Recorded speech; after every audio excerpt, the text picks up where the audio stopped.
अस्सलाम वालेकुम। मैं हूं फैसल तारिक। आज 10 मार्च बरोज मंगल।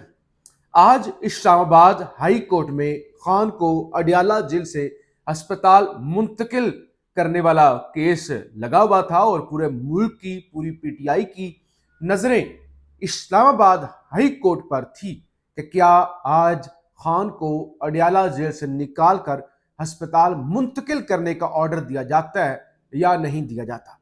इस केस के अंदर क्या हुआ, इस्लामाबाद हाई कोर्ट से क्या खबरें आई हैं, वो आपके सामने रखनी है।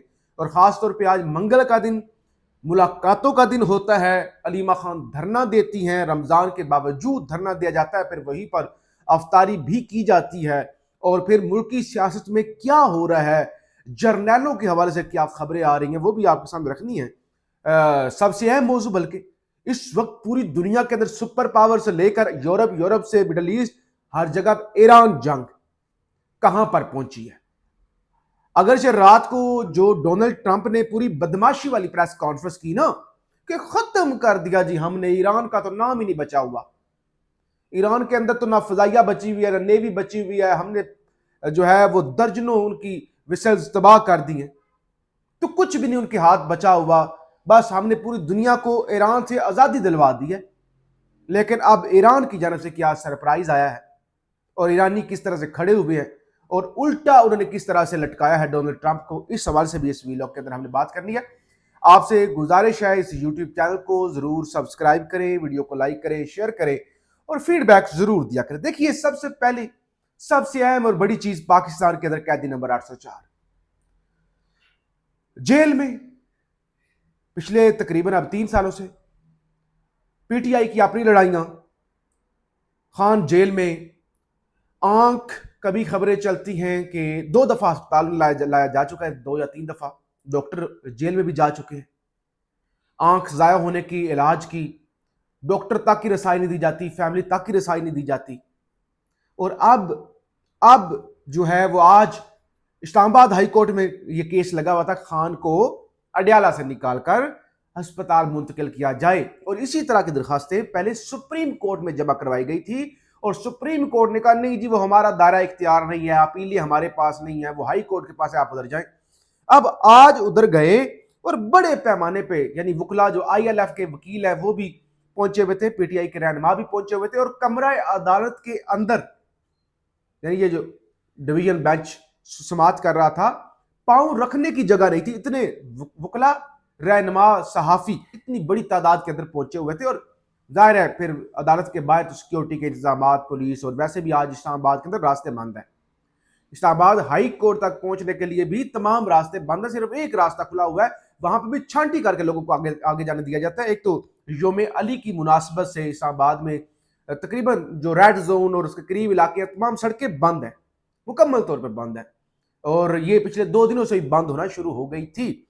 बहरहाल उसके बावजूद बड़ी तादाद इस्लामाबाद हाई कोर्ट में खासतौर पर वकला पहुंच गई और केस की समाअत शुरू हो गई। लतीफ खोसा साहब ने बताया कि किस तरह से फ्रेंड ऑफ द कोर्ट, फिर वो 2023 का मुकदमा अटक जेल वाला, फिर वो 26 में लगा, फ्रेंड ऑफ द कोर्ट मुकर्रर किया गया। और फिर उन्होंने जो रिपोर्ट दी वो रिपोर्ट भी जमा करवाई गई। साथ ही जो पिम्स अस्पताल था और पिम्स अस्पताल से फिर जो प्रेस रिलीजें आती रहीं वो भी उन्होंने पढ़ के सुनाई। अब मामला कहां पे अटक गया?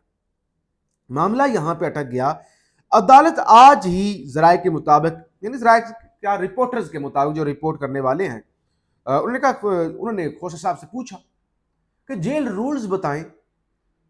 हालांकि अभी कुछ ये भी खबरें चल रही है कि अलीमा खान ने एक ग्रुप के अंदर, व्हाट्सएप ग्रुप के अंदर हदायत की थी कि भरपूर तैयारी के साथ अदालत में जाना है, अच्छे तरीके से तैयारी करके। अब मामला कहां पे लटक गया? साकिब बशीर साहब के मुताबिक आज ही अदालत फैसला करना चाहती थी, लेकिन लतीफ खोसा साहब जो वकील हैं, उनकी तैयारी ही नहीं थी, उनको जेल रूल्स का पता ही नहीं था। खोसा साहब, मुतलका जेल रूल्स बताएं, अदालत की हदायत आप कल के लिए रख ले, मैं अदालत की बावरत कर दूंगा। सरदार लतीफ खोसा, मैं कल दस्तयाब नहीं हूं, सेहत ठीक ना होने के बावजूद आज आया हूं। जस्टिस खादम हुसैन समरो, सरदार लतीफ खोसा की जानब से कुछ जेल रूल्स पढ़े गए और बाकी उन्होंने कहा मेरी तैयारी नहीं है। खादम हुसैन समरो साहब थे और साथ में जस्टिस अरबाब मोहम्मद ताहिर साहब थे।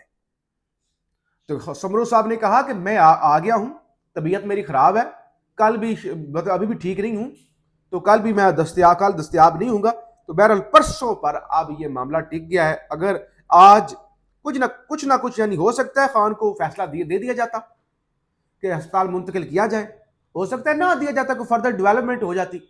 लेकिन क्योंकि खोसा साहब की तैयारी नहीं थी जेल रूल्स के हवाले से भरपूर तरीके से, तो इसलिए अब समाज जो है वो मुलतवी हो गई है और खान की अस्पताल मुंतकली के हवाले से कोई फैसला नहीं हो सका। जनरल रिटायर्ड कमर जावेद बाजवा 6 साल तक आर्मी चीफ रहने वाले, एक्सटेंशन लेने वाले, स्याह और सफेद के मालिक, चंद हफ्ते पहले इनके हवाले से खबरें चली थी कि वॉशरूम के अंदर गिर गए हैं और फैमिली को, बच्चों को नहीं पहचान पा रहे। फिर बाद में खबरें आई नहीं, जरा स्टेबल है, बेहतर हो रहे हैं। आज एक और इंकशाफ हुआ है, पता चला है जी साबिक आर्मी चीफ कमर जावेद बाजवा के बारे में इतलात है कि उन्हें ब्रेन हैमरेज हुआ है और वो इस वक्त अस्पताल में जेरे इलाज हैं। जराये के मुताबिक उनकी तबीयत तशवीशनाक बताई जा रही है और कहा जा रहा है कि वो किसी को पहचान भी नहीं पा रहे और हत्ता कि वो अपने बेटों को भी नहीं पहचान पा रहे।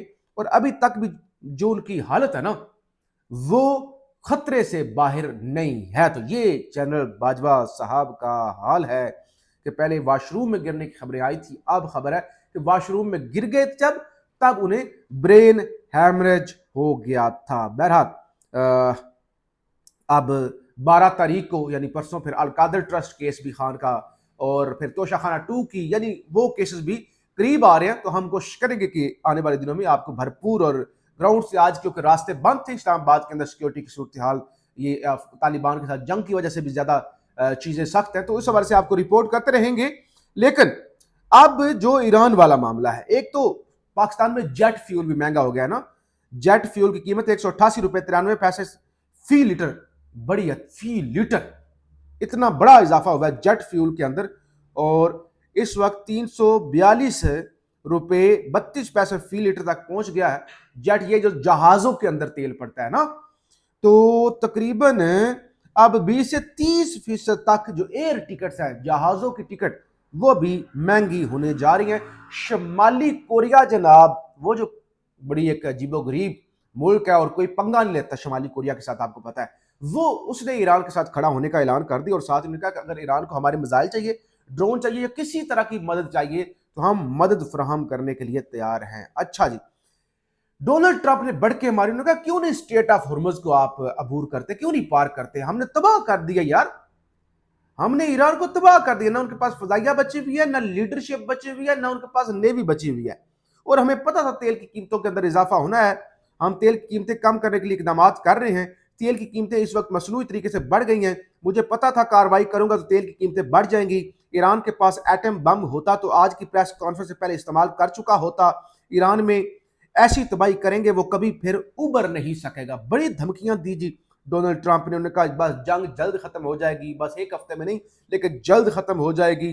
2 लेवल हमने लीडरशिप की यानी फर्स्ट ईयर की, सेकंड ईयर की लीडरशिप ईरान में खत्म कर दिया है। हाँ, खामनाई को हमने पहली फुर्सत में ही शहीद कर दिया था, अब जो उसका बेटा आया है उससे मुझे मायूसी हुई है, यानी ट्रंप ने कहा कि उसको नहीं आना चाहिए था, वो मुझे पसंद नहीं है।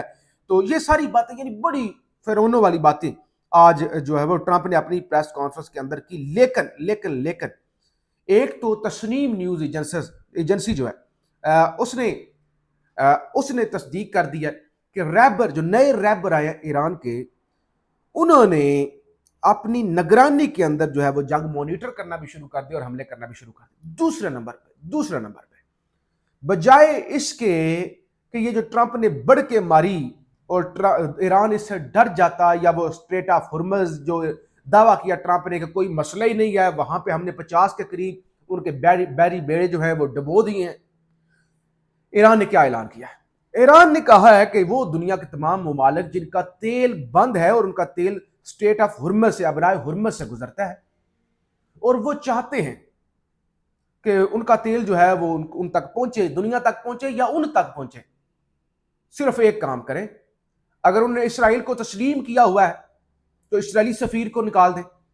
और जाहिर अमेरिका को सबने तस्लीम किया हुआ है, बल्कि लोग इस कतार में होते हैं कि अमेरिका हमें तस्लीम करे, तो वो अमेरिकी सफीर को निकाल दें। बस 2 काम कर दें, इसराइली सफीर को निकाल दे अपने मुल्क से और अमेरिकी सफीर को निकाल दें, यानी अपने डिप्लोमेटिक ताल्लुक, अपने आप को डिसएसोसिएट करें अमेरिका और इसराइल से, और अपना तेल बचा लें, अपनी मैशत बचा लें। ये ईरान की जानिब से शर्त रख दी गई है। यानी बजाय इसके कि अमेरिका की बदमाशी कि हमने ये कर दिया, हमने वो कर दिया, और साथ ही ईरान का जंग खत्म करने का इख्तियार हमारे पास है। अगर वो गजा के अंदर 6 महीने बल्कि 2-2 साल 3 साल तक आपके साथ लड़ सकते हैं, तो फिर हम तो एक पूरी जो है बड़ा मुल्क है और सब कुछ पूरी तैयारी है, हम 10 साल तक भी लड़ने के लिए तैयार हैं। तो बहरहाल इस जंग के हवाले से भी आपको अपडेट करते रहेंगे, फीडबैक जरूर दीजिएगा। पाकिस्तान जिंदाबाद।